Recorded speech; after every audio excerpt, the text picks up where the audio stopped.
Welcome, everybody, to the A Little Less Fear podcast. I'm your producer and host of the show, Dr. Lino Martinez. This is your motivational podcast of people's incredible journeys. Oh, yeah, let's do this.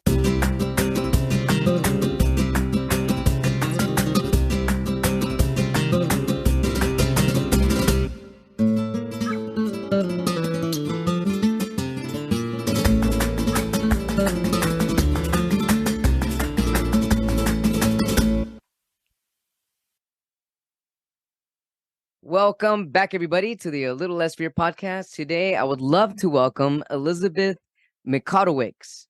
5 years ago, she was painting murals as a federal inmate, and now she's launched an environmentally friendly clothing brand based on her art that is sold in stores. She also works with state representatives to get better laws on the table to protect people, some past. Her book, No Justice, Just Us, is being formatted and will soon be available on Amazon. Welcome, Elizabeth, to the A Little Less Fear podcast. Thank you for having me. It's good to be here. Awesome. Finally, I mean, we communicated a couple months ago, and then we're finally meeting. I mean, it's been more than a couple months, I would say, right? Yeah, I think we had to reschedule once. My Wi-Fi was down. Yeah. Oh, that's right. I remember that. Well, I'm glad that we're finally connecting.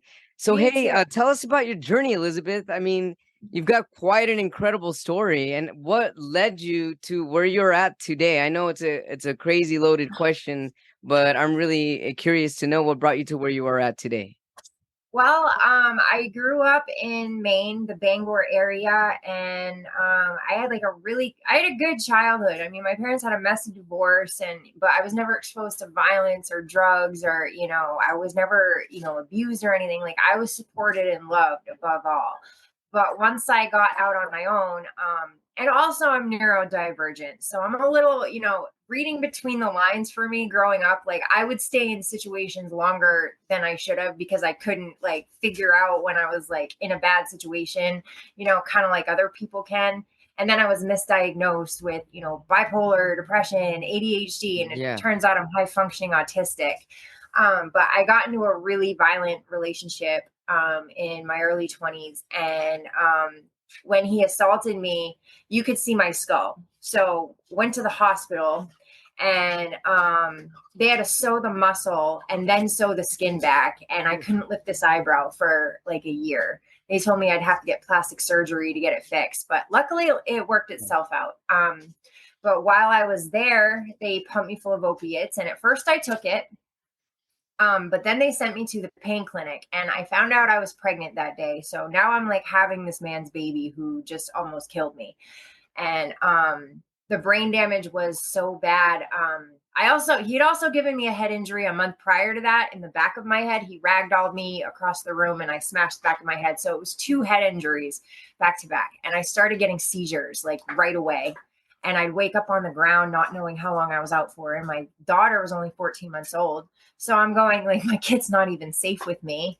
And so they sent me to the pain clinic and manipulation therapy. And I was like, wait a minute, I'm pregnant. Like, I don't want to be taking opioids regularly. Sure, and they said, well, your blood pressure keeps going up. So if you refuse, that's going to result into a call to Child Protective Services because you're endangering your baby by not listening to us. And looking back, like, I was just young and scared. And, I didn't know how to advocate for myself the way that I do now. And, I think he was one of those whale doctors. And the other thing is, I noticed I was treated very differently now that I was off my parents' private insurance and I was on state aid insurance. So I was now in the poor class, like the welfare class. Yeah. And I noticed I was treated very differently. And so obviously I took it because, I was scared. And, they told me I was on too small of a dose to get addicted. And only like 2% of people get addicted. And we all know that's just big pharma propaganda. And, I had already watched my community go down the tubes with pills, slowly over, this was, 16 years ago, 10 years prior to that. I'd watched everybody. Big pharma came in through the back door, and was just handing these pills out like candy. And I watched everybody I knew turn into drug addicts. Their business is going down, bankruptcy, all this horrible stuff because they got into an accident or, I love these people who are like, oh, well, you're an addict. You chose to do that. Like, I didn't choose anything. In fact, when I tried to say no, I was threatened with Child Protective Services. I don't blame the doctors for my addiction, but I blame them for doing that to me. You didn't have to bully me into taking this prescription. Right. And so the abuse got worse. It turned sexual violence. He would trap me in the bathroom and just torture me for hours. It would start with me begging for my life. And by the end, I'd be begging him to kill me, like just get it over with. He choked me to the point my windpipe was damaged. And I would have these fits where, like, if I had hiccups or something, or if I moved the wrong way, my windpipe would close in on itself. And I would have to chug water for like 45 minutes. It would get to the point where I'd throw it up. Yeah, to get it to open up. And this was so scary because the doctor's like, well, there's nothing we can do. It just kind of has to work itself out. And so I eventually went to the battered women's shelter. Once the final showdown between him and I, he put me in the hospital, then came after me with a shotgun later on, then got into a high-speed chase, came on the fire escape with a shotgun. Yeah, it was a whole, movie. Like, they could have made a movie out of this. Sounds like a movie. Yeah. And he went to prison. I became homeless because I was in public housing. I'm sorry, can we go back? How did he go to prison? How did he go to prison? Because he got into the high-speed chase and he did a bunch of burglaries while he was on the run from the cops. So, yeah, he went completely nuts and went off the deep end and caught himself a bunch of charges. He got me and my... In turn, that saved your life. Yeah, kind of. I went to the battered women's shelter in Bangor because, I had just lost my housing because the cops showed up. They kick you out. Even if it's not your fault, they kick you out. And when I got to the shelter, at first they called me a liar. They said that I wasn't crying like all the other women. And I said, at 8 months pregnant, he held a knife to my face and said, if one more tear rolls down your cheek, I'm going to cut your face off so nobody finds you pretty. After that, I didn't cry. It was like nothing. Like, I couldn't cry if I wanted to. And so I was like in shell shock. And because they didn't believe me, I was like, all right, fine. I'm going to go get the hospital records. I'm going to go get the police reports. And I brought all that back to them. And then they did a complete 180 and said, well, your injuries are so extensive and your situation is so dangerous that it puts the other women in the shelter in danger. They had 2 beds open.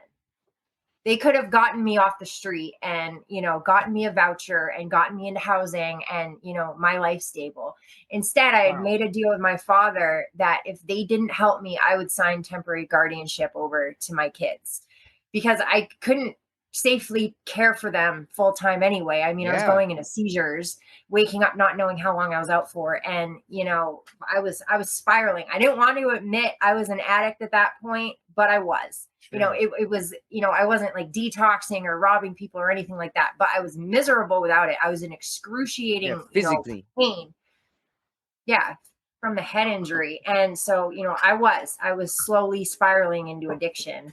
And this is a problem with victim-based shelters. It's not just domestic violence shelters that's looking for clout and, donations. And then the real victims, they don't help them. The sex trafficking shelters are doing it too.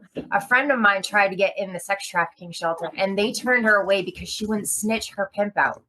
Like, these pimps get these girls' IDs. They know where their kids are. They know where their families are. Like, they get them cornered. And you're going to extort women's safety so you can get an arrest. That's not how this should work. That's law enforcement's job.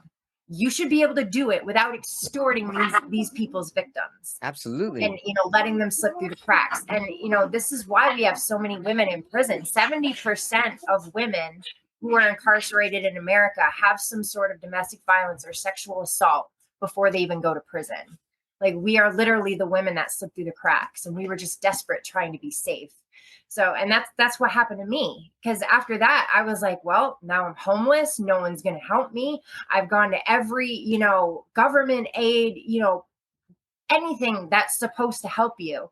And they basically all said, oh, because you signed your kids over, we can't help you anymore. You get no vouchers, you get no health care, you get no nothing. So I was like dead in the water. And drug dealers were the only people that helped me. They protected me. They gave me a place to stay. They gave me drugs to sell, work. And, eventually in 2011, I caught charges. And I did 7 months in the county for possession. And then in 2013, after I'd gotten out and I stopped selling drugs, I stopped doing everything. I wasn't totally clean, but I wasn't selling drugs and breaking the law anymore. The feds picked it up. And I literally went to jail for the same bust, the same drugs, the same incident twice. There's no such thing as double jeopardy when it comes to the feds and the state. The state can charge you, and then the feds can pick it up, and you will be charged and do another bid for the exact same crime that you've already, been punished for. So when you went back, when you got punished the second time for the same crime that you did 2 years before, I mean, what was going through your head at that time? I'm screwed. I'm so screwed, because now it wasn't just me alone. It was 13 other people in a conspiracy case. And, conspiracy charges up to 20 years. And, it was, and I knew I was going to be stuck in county for, a while. And I stayed there for 16 months waiting to go to prison and get sentenced. And the things that I saw go on, in Maine and, other places as well. Like my first week at Somerset County, I witnessed an entire pod of women get stripped out because a male sergeant wanted a list of who shaved their vaginas and who didn't. All these women did was sign up for a razor. The men didn't get stripped out after they shaved. This was just a rule enforced on the women. And, women are very much sexually extorted in prison. It's an epidemic in there, and trans people are too. All my trans friends who have been to jail, they've had, ridiculous extra strip searches because people can't understand. Oh, yes, they are still biologically a man, but they identify as a woman. So they have to strip this person out 6 or 7 times because they just can't figure it out. And it's just an abuse of power. It's absolutely disgusting. They've put so many of my trans friends in harm's way because they're just hateful and, horrible people. I watched a woman go into labor, and the only reason they took her to the hospital is because we threatened a riot. Like, it was ridiculous. And then they told her, if this is a false alarm, you're going to go in the hole. They were going to punish her with solitary confinement if this was a false alarm. And for all of you mothers out there, like, especially your first pregnancy, like, you have false alarms for labor. You have Braxton Hicks, it's happens, and you're going to punish a woman for that. And it's just, I saw the most reprehensible things done to people. And then, when I got out, I had conservative women saying, well, if you don't want to get raped by cops, don't go to jail. Just say you're okay with certain groups of women getting raped and abused, because that's what you mean. That is a lot, Elizabeth. My goodness. And that was the county. How long were you in county for? 16 months. It took me 16 months. I was sentenced at 15 months, but it took me a whole month just to get to prison.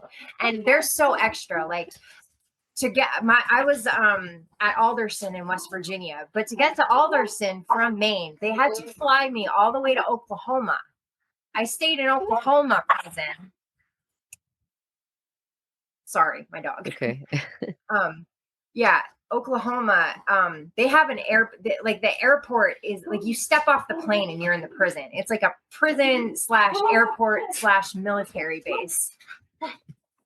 And so you were in Oklahoma. How long were you in Oklahoma for? Just like a week. But yeah, Con Air is scary. Like, they have duct tape holding the plane together, and you're like, you're gonna put me on that plane that's wrapped in duct tape, and these marshals are just fine with it. Like, I mean, yeah, it was a nightmare.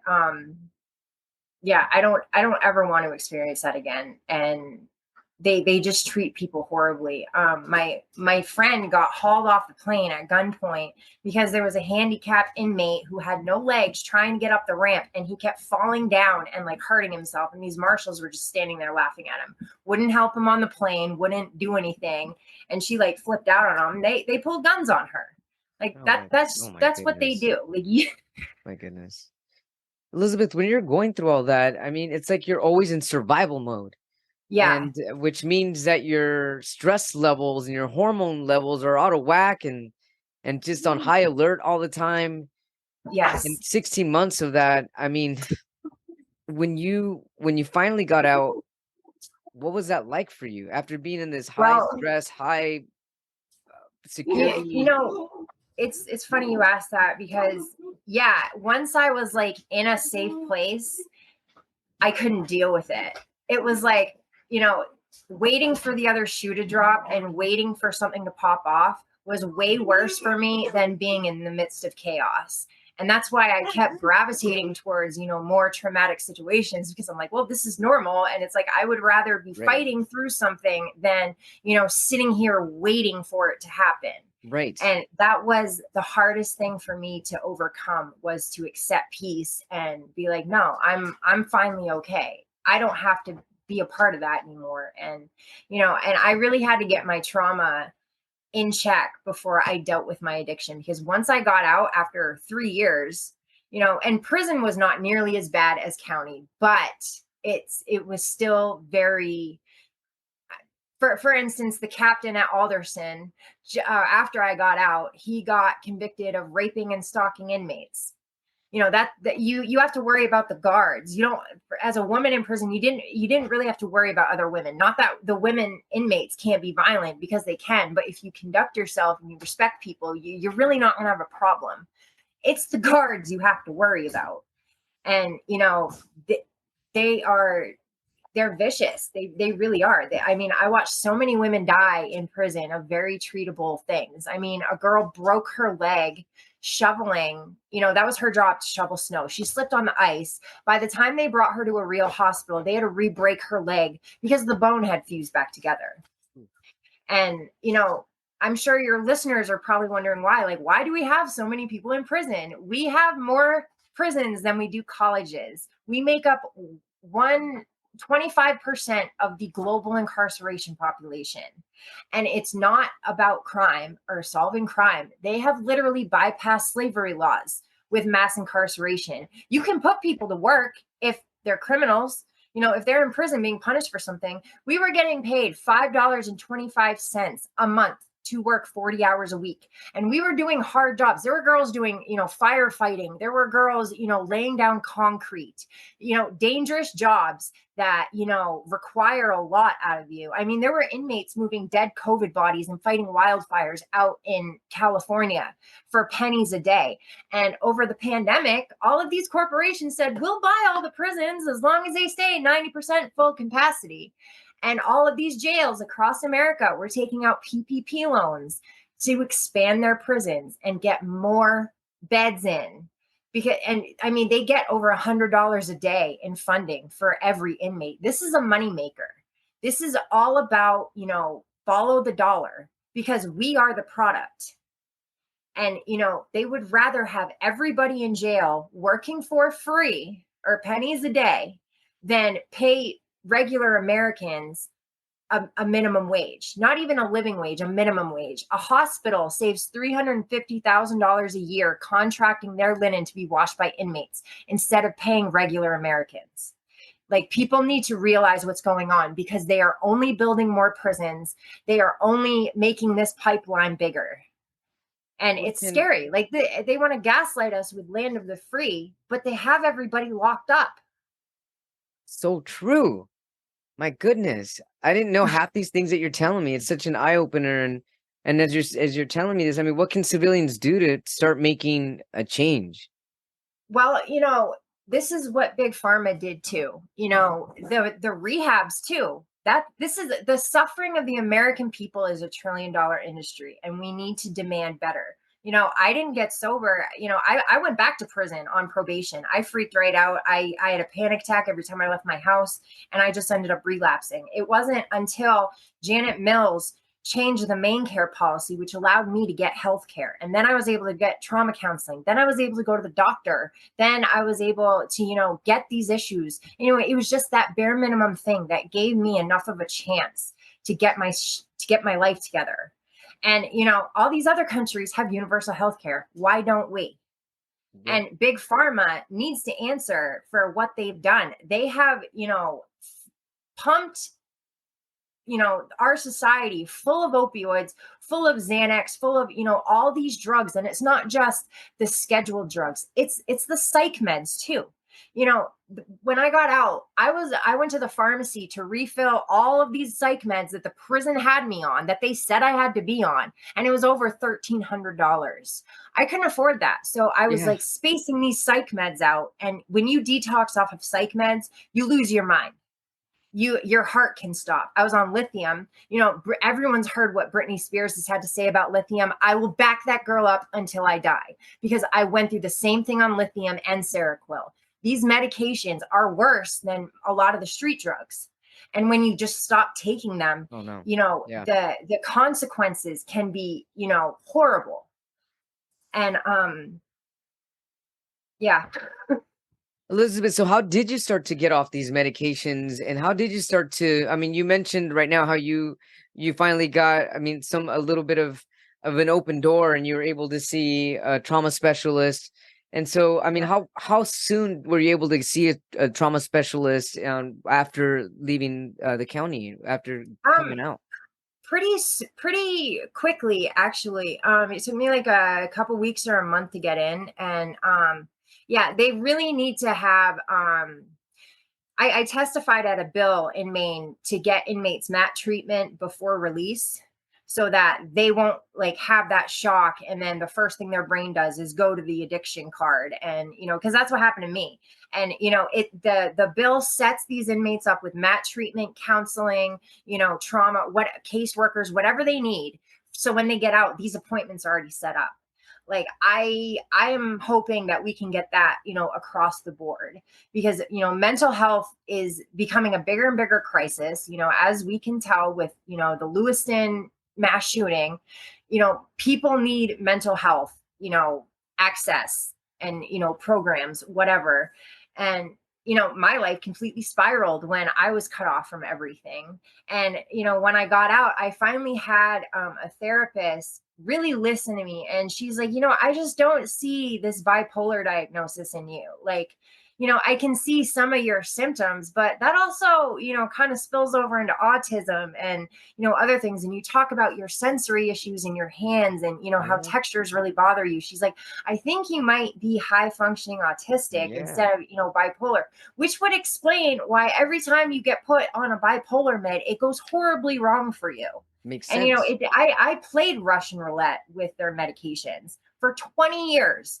And I got gaslit. I had my mental health weaponized against me. Anytime I told them, I don't want to take your meds, they put in my file, patient is being argumentative. Patient is refusing treatment. No, I'm not.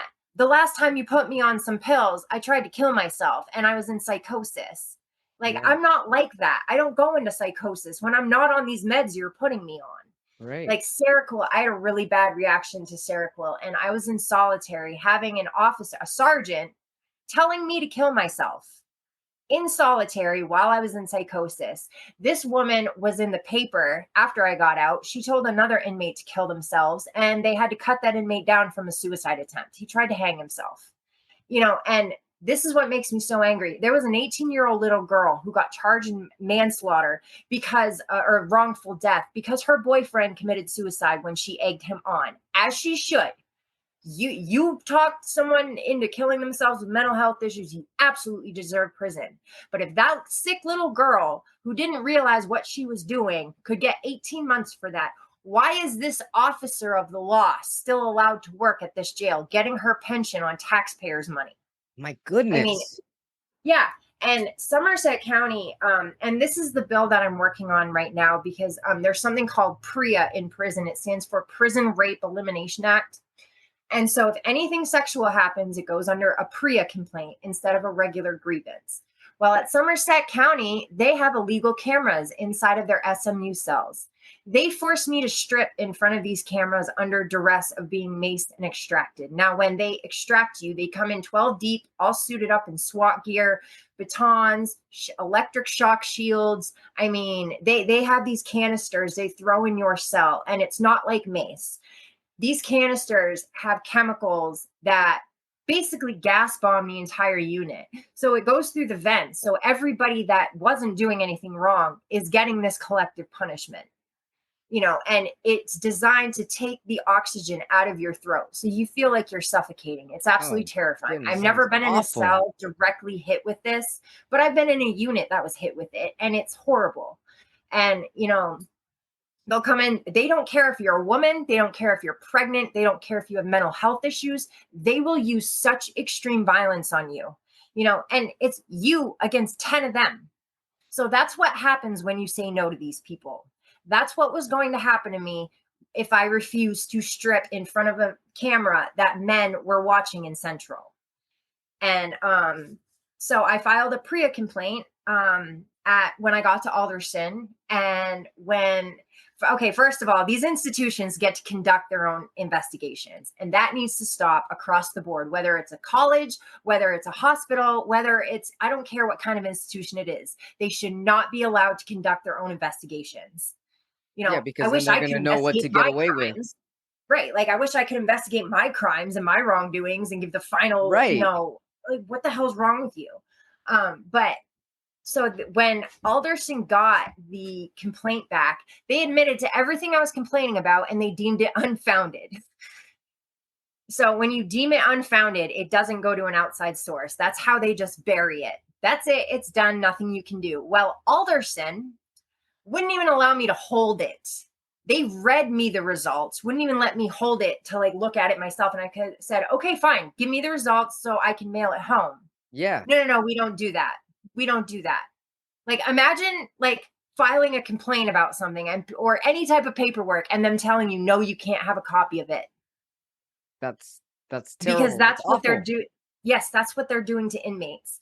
So this is how they bury the abuse. Now, when you get out of prison, you have 100 days to file any kind of lawsuit, whether you've been in for 10 years, whatever, because you can't file it while you're in there. So you have to wait when you get out. They give you a little bit of grace period.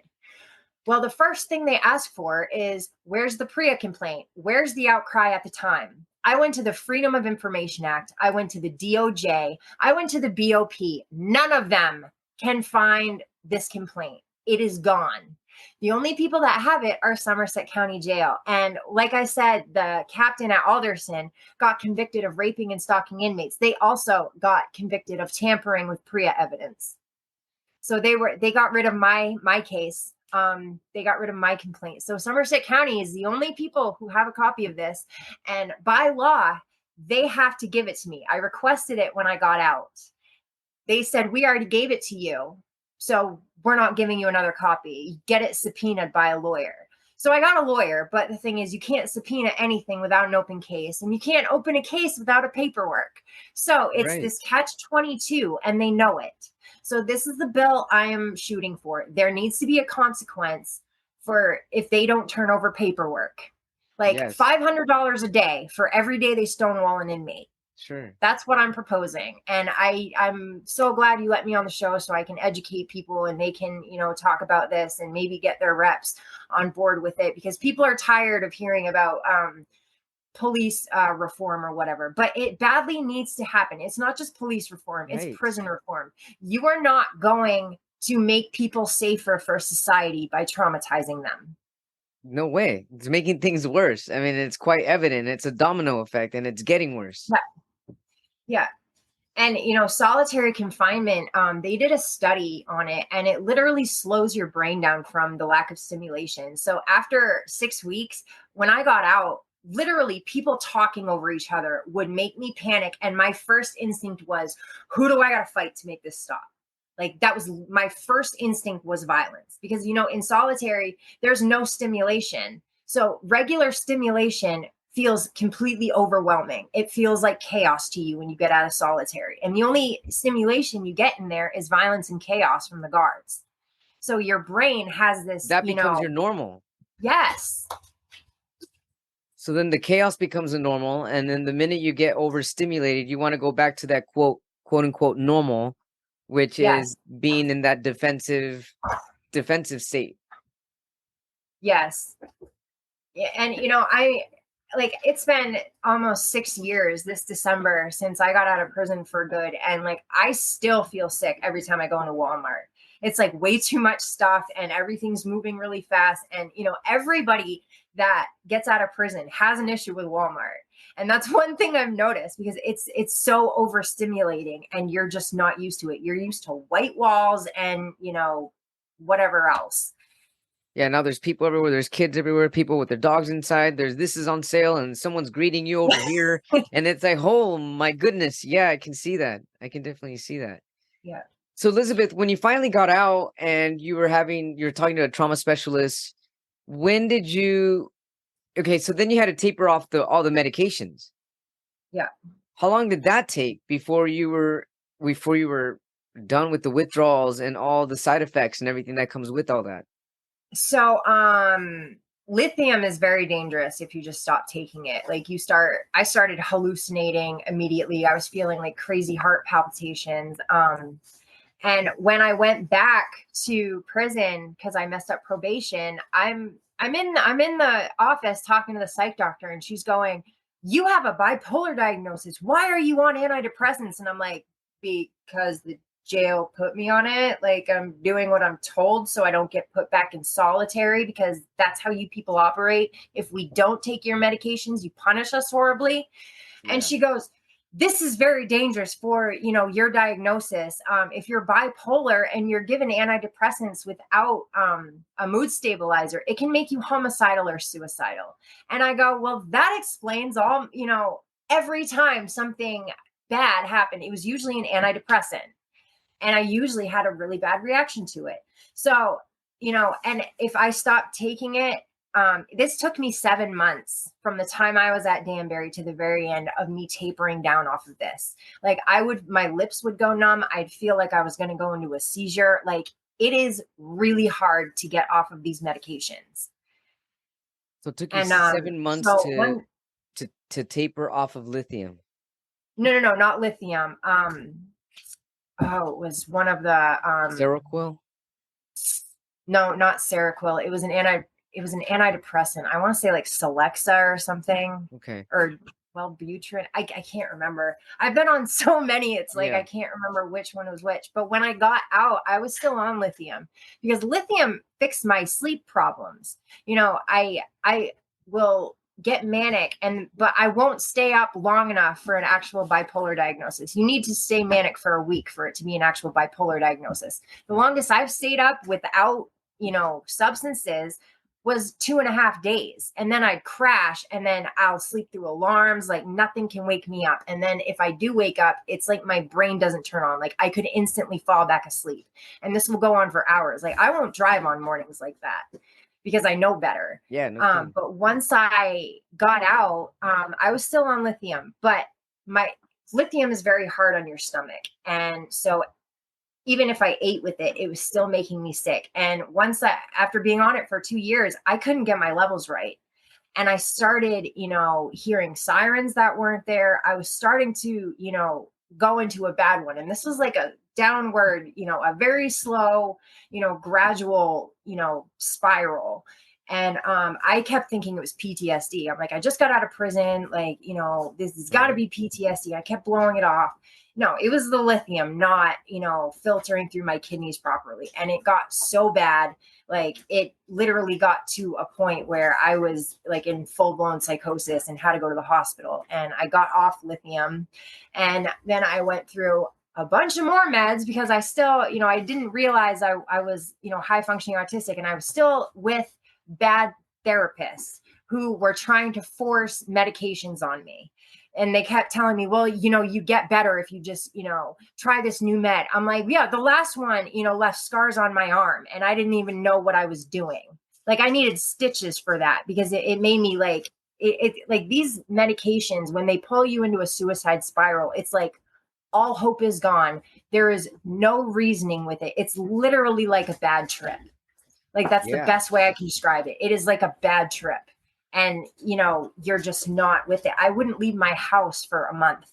Like I went through this agoraphobia phase on these medications. And finally I was just like, I am done screwing around with these medications. Like you have ruined my life enough with these medications. I'm not even doing drugs now. Like, and I'm still like a mess. Yeah. So, I got off all of that. I was in the MAP program for a little while because I was trying to figure this out. I'm like, dude, I'm going to end up, relapsing, and everything's fentanyl now. So I'm going to end up dying. That's what I was scared of. So I got in the Suboxone clinic because I was just like, I am not okay right now. And, for people out there who are like, oh, well, you're not sober if you're on Suboxone, you don't have the right to say that to people. If you are taking a medication, because some people are just have the problem of the addiction. I have trauma attached to my addiction, and I have chronic pain attached to my addiction. So this is a completely different monster than what most addicts deal with. And when I was on probation, I had one therapist tell me, you are the most dangerous kind of addict. People with chronic pain and trauma are the ones who very rarely make it out. And so I'm like thinking, I'm like, well, great. Like I have no hope of, making it. Right. And then the prosecutor, when I ended up going back, the prosecutor said she'll never get clean. Her PTSD is too severe. She will never get clean. And here I am almost, 6 years later, and I'm doing very well. I struggled a lot, the first, 2 years when I got out, because I was still doing what the doctors were telling me. And finally, I'm so grateful to that one therapist who was like, I just don't see the bipolar in you. Like I can see kind of a little bit, but not enough for the DSM-5. And when I was diagnosed, I was only 3 weeks sober. You're not supposed to diagnose somebody until they've had like at least 7 or 8 months of sobriety. Very true. So it was that one therapist that led you to realize, hey, all those other diagnoses and all this medication, all of this is bogus. And then you were able to see yourself in a different light. Yes. And, I started trusting myself more. Like, at first, like, when I started doing the political stuff, I was like, why would they ever listen to me? Like, I'm just a, convict, recovering addict. Like, why would they ever listen to me? And then, I changed my thinking. Well, why wouldn't they listen to me? I'm their failed statistic. I know exactly what's wrong with everything, that they're claimed to try to fix. And, I started writing to them, and they took some of my proposals and put them into bills. And, just because you've been down a different road doesn't mean you don't have a value perspective. I love that. I love that. Thank you for sharing that. That's excellent perspective. And so then you started to change your life around, and you became an entrepreneur. Yep. Well, I always had cleaning jobs when I got out because, when I worked at the Ramada, and while I was there, I had a psychosis episode where I walked into a hotel room and you could smell crack. You could smell drugs that the people were doing from the night before. And I had this like PTSD flashback. Like I heard a SWAT team in the next room. They weren't there, but I heard them, and I like ran out of work having a panic attack. And so, I was really struggling. So I would contract my own cleaning jobs. And that's how I kind of, stayed afloat. And then I had an art show during the pandemic, during Addiction Awareness Month. And that was my first art show. And then I started doing shows with the Bangor Art Society. And then I found this Canadian brand called Le Galeriste, and they basically take your art and turn it into this beautiful, feminine, environmentally friendly clothing brand. And, so I started doing that over the pandemic, and like all the designs are originally mine. And so that's what's so cool about it. Like you can pick out whatever you want, and you could like match a whole outfit with one of my paintings. That's And I just incredible. thought that was so cool. Yeah, that's super cool.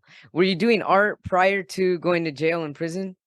Yes, I did. I kind of lost sight of it once my life fell apart. But once I went back to jail, I painted murals at some of the jails. So my artwork is all up at Danbury. And that was my side hustle. I would paint the inmates' cups. I'd sand them down and I'd have some smuggled paint, and then I'd seal it with floor wax.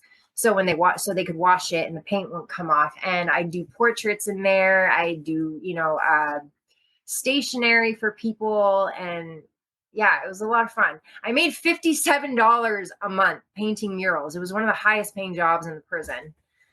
That's incredible. Everyone So else you was had one making of the like, highest jobs in prison doing something that you loved. yes, it was definitely more of a blessing when I had that job. Oh yeah, I can see that. And so how did you get back into the art scene when you were finally had a clearer mind? Like how did all of this come about? Well, they would do sidewalk art shows in downtown Bangor. So I went talked to some of the shops downtown, and I was like, I know you guys have like displayed artists before. I was wondering if you'd display my work. And they're like, oh yes, we do. Your Addiction Awareness Month would be perfect for you, like in your story and everything. And the media ended up showing up for that one, because yeah, I was all through the media like in a very bad way, in 2011, 2013. So it was cool that they showed up, as a success story for me. Yeah, absolutely. And so then what did it feel like for you to see your art on clothes? Um, well, I just couldn't believe how like well made the clothes were, like the fabrics, like, and what I loved about this brand so much, because as women, we are taught that our value depends on how skinny and pretty we are. We live in a very patriarchal, misogynistic culture that tells women you're only as good as you are pretty Yeah. and skinny. And a lot of these brands, they size their clothes really small. And I would watch my friends, we'd be trying on clothes and they'd put their normal size on and be way too small and they didn't gain any weight. And they would go into like this body dysmorphia because certain brands just really want to size their clothes, super small. And so I was really happy with this brand that, it comes in plus sizes. So it's very inclusive to all body types. And even like my size clothes, it's all a little bit big. So it's not going to make anybody feel bad. And I was so happy about that because, we just live in a very toxic, materialistic culture that, extorts women. And this brand, I want it to empower women and lift them up, or anybody who embodies the divine feminine. I don't, no genders matter to me. Sure. Everybody's welcome. So thank you for that. And so you came into alignment with a company that also carries the same perspectives that you do as far as equality and making sure you embrace all different forms of women, heights, weights, sizes. And that also goes with your heart and everything that you've experienced to overcome everything that you've overcome. Yeah. And so what makes it environmentally friendly? So they use some of it's polyester, and then other it's like recycled materials. And I always draw a blank on the name of it, but they use like recycled materials, and the process itself is all green, which I was really happy Beautiful. about because like I'm like huge about the environment. Like I love nature, I love the planet, and I'm just disgusted what, colonization and white supremacy has done to the earth. So Sounds like you're huge on justice on all corners. Justice for the yeah, world, justice for the I earth, justice kind of for humans, justice for women, like justice for all. yes.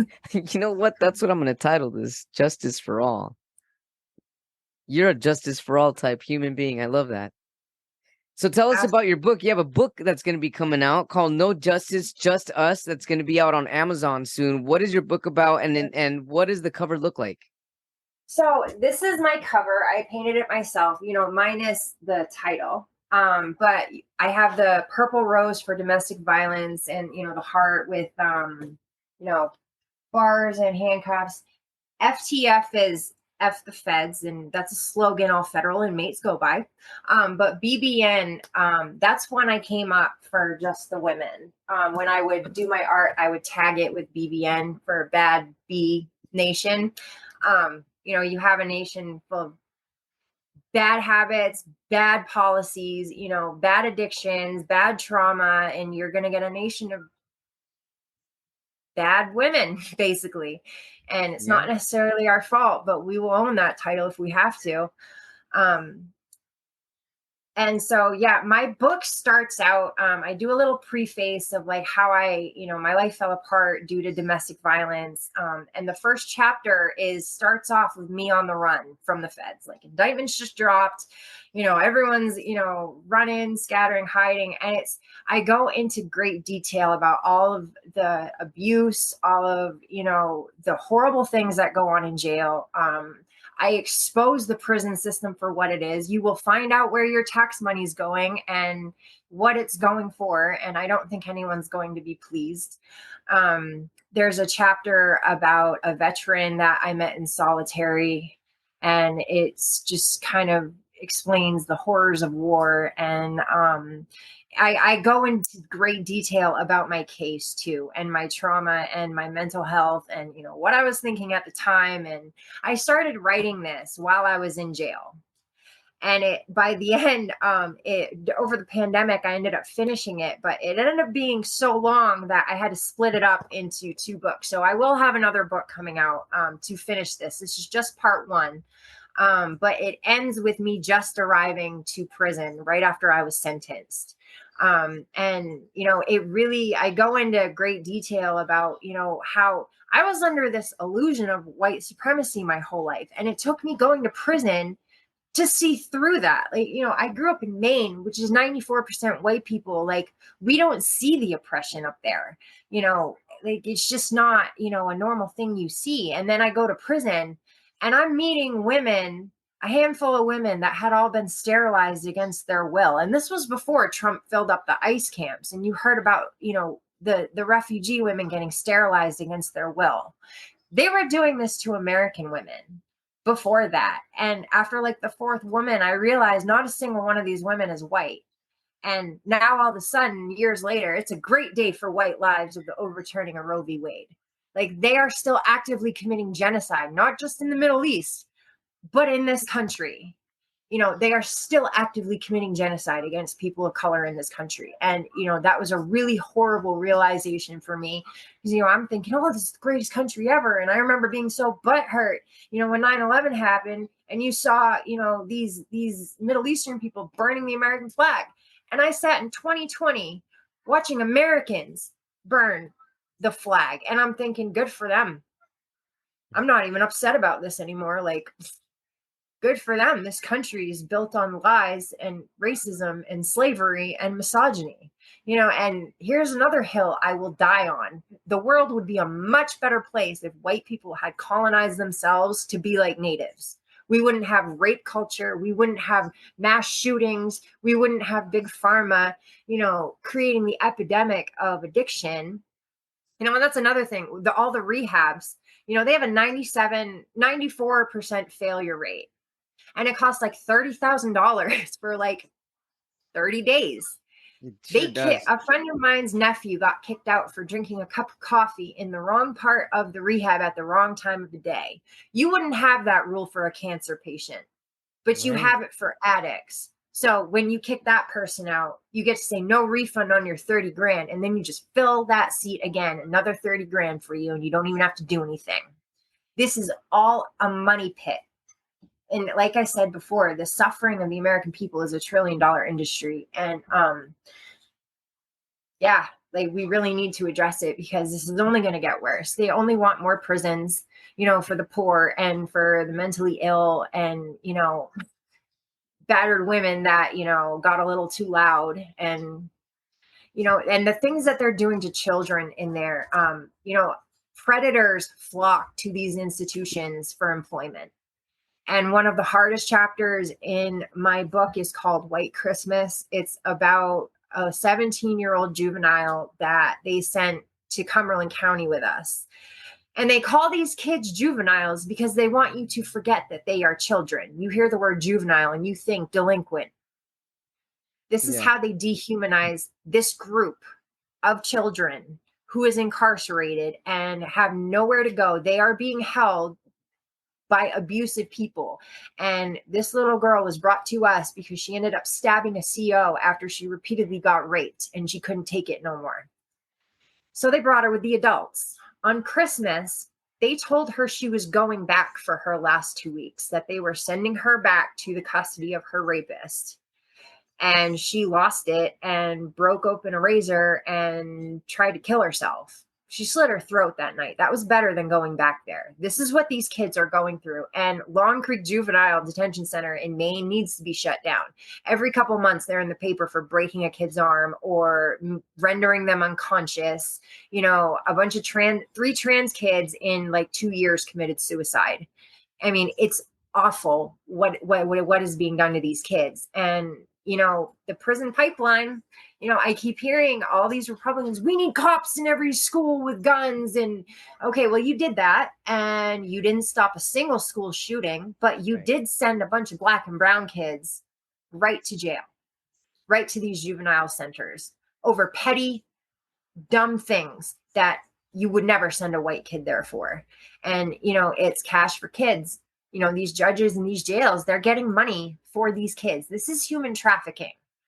They mask it with incarceration, but it is human trafficking. You are profiting off of humans and you are extorting them and you are harming them. You are neglecting them.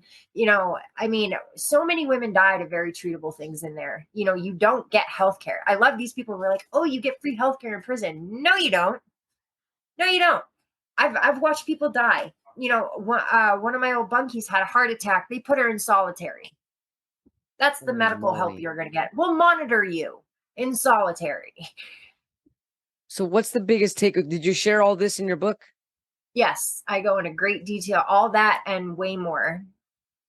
Good. I'm glad. I'm glad that you're speaking up and you're telling the truths that need to be heard in order for there to be change. Something needs to change somehow. Yes. And if people don't speak up, there's not change is not going to happen.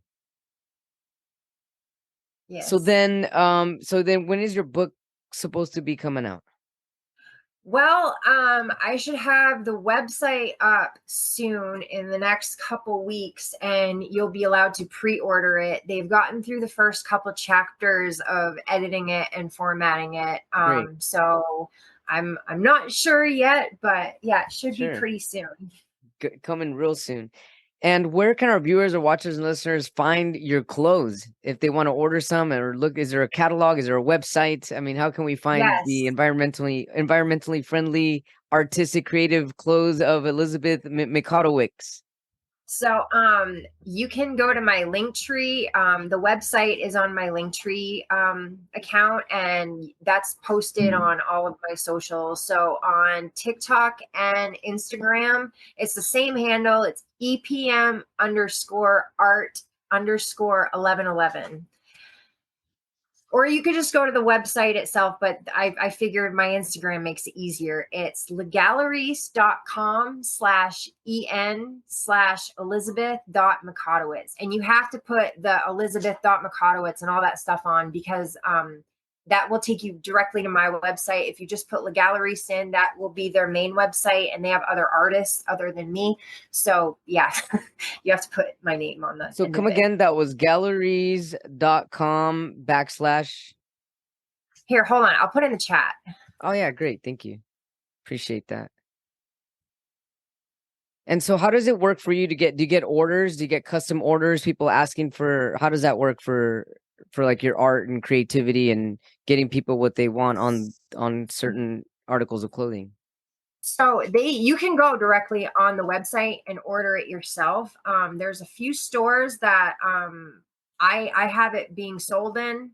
Bangor Wine and Cheese in Maine, and the Marketplace down in Texas. I want to do you know those like craft fairs and stuff like that. I want to bring it there too, Great. but I haven't had a chance to yet.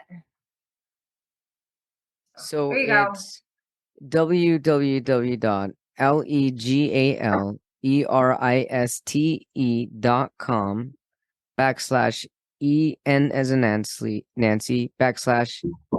/Elizabeth dot Micotowicz. Excellent. Thank you so much for that. So how can our viewers, our watchers, and our listeners find you if they need to get a hold of you? Just hit me up on Instagram or TikTok. I'm always up for, doing speaking events, or if you want advice on how to get in touch with your reps, or if you want to help support me in some of the changes I'm trying to make, I'd love to talk to you about that as well. Yeah, just hit me up on TikTok or Instagram. Elizabeth Micotowicz here on a little less fear podcast. Thanks so much for sharing your incredible story, your journey, and your perseverance, your justice for all. You speak clearly. You speak. I mean, like you're ready for movement. You're making movement. You're making noise. You're making things happen, and I could see a lot for you coming up for you in the future. And just keep going. Keep sharing your light. You've come a long way for a reason. You're going to motivate. You're motivating me. You're motivating all kinds of people all over the world. And just don't stop. You got this. I'm just really incredibly proud of how far you've come. Thank you so much for sharing your love, your light, your energy, and keep going, Elizabeth. Keep going. Thank you. Thank you for having me. It was awesome to finally meet you. Yeah, definitely. So nice to meet you. Take care now. Thank you all so much for tuning in to the Dr. Lino Show, A Little Less Fear podcast. If you'd like to get a hold of me, you can do so by sending me an email at a little less fear @gmail.com or through an inquiry from my website at www.alittlelessfear.com, where you will always find information on where to get my book. You can get my book on Amazon and Amazon paperback version, Kindle or Kindle Unlimited.